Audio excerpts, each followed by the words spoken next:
Hai Sobat Katolikana, saya Alicia dan hari ini saya sedang berada di pabrik gula Nas yang ada di Kota Klaten. Pabrik gula Nas ini tepatnya berada di Desa Melangciwan, Kebonarum, Klonong. Nah, pabrik gula Nas ini adalah salah satu produsen gula cair yang ada di Kota Klaten. Uniknya lagi, gula yang diproduksi oleh pabrik gula Nas ini bisa dikonsumsi oleh penderita diabetes. Mau tahu lebih lanjut? Yuk ikuti saya. Joko Budi Wiryono adalah sosok di balik usaha ini. Beliau adalah alumni Teknik Mesin Universitas 11 Maret Surakarta. Pak Joko tidak mendapatkan pendidikan formal tentang gula.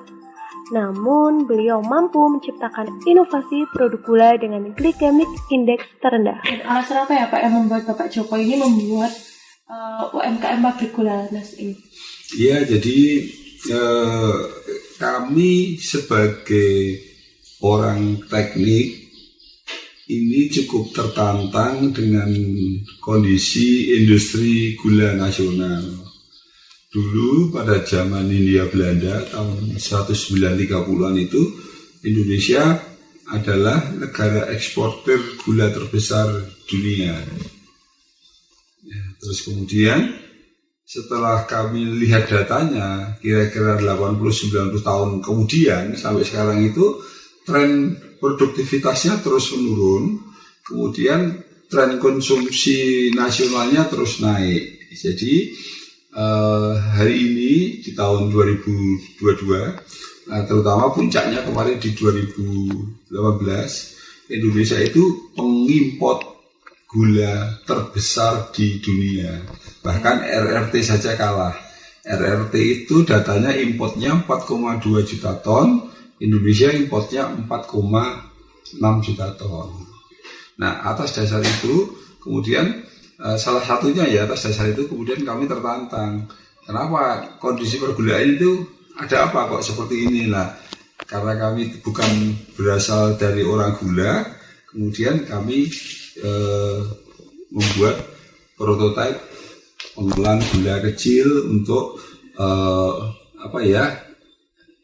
ingin tahu dan kemudian ingin kontribusi mensubstitusi gula import itu. Itulah kira-kira dasar utama kita mendirikan UMKM Gula Nas ini.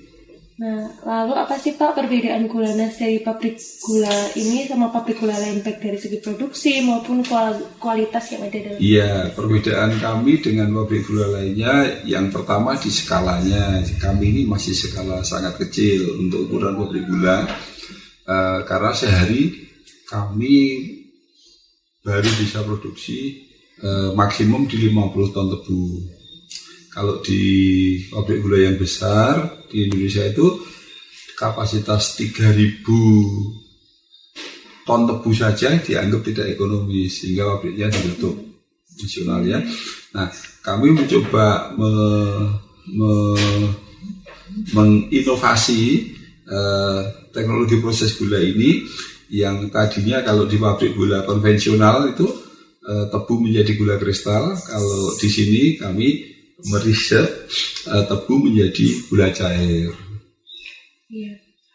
Lalu apa hambatan yang terjadi ketika membangun usaha ini Pak? Lalu apa tantangan untuk mempertahankan UMKM ini? Iya, jadi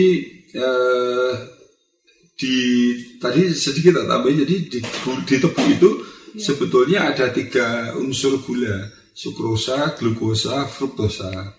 Sementara yang bisa menjadi gula kristal itu sukrosa saja. Glukosa, fruktosa saja tidak bisa menjadi kristal, sehingga dalam proses pabrik gula yang terdahulu itu kemudian menjadi side produk namanya molases. Nah, kalau di kami di teknologi yang kami coba kembangkan ini, yang kami riset, itu tebu menjadi gula cair itu kita ambil total sugar. Jadi semua gula, jadi tidak ada molasesnya. Nah, rendemennya lebih tinggi, bisa teoritis bisa 100% naiknya.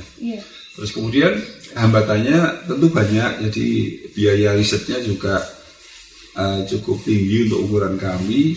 Kemudian waktu risetnya juga cukup panjang. Kemudian setelah jadi produk, pemasarannya juga makan waktu karena ini merubah habit masyarakat dari kristal ke gula cair. Iya. Itu kira-kira. Pabrik Gula Nas memproduksi gula kristal dan juga gula cair. Selain itu, Gula Nas adalah satu-satunya produsen gula cair di Indonesia loh teman-teman. Bahkan mereka juga sampai melakukan ekspor ke Malaysia. Keren sekali bukan? Saya Alicia, Klaten, melaporkan.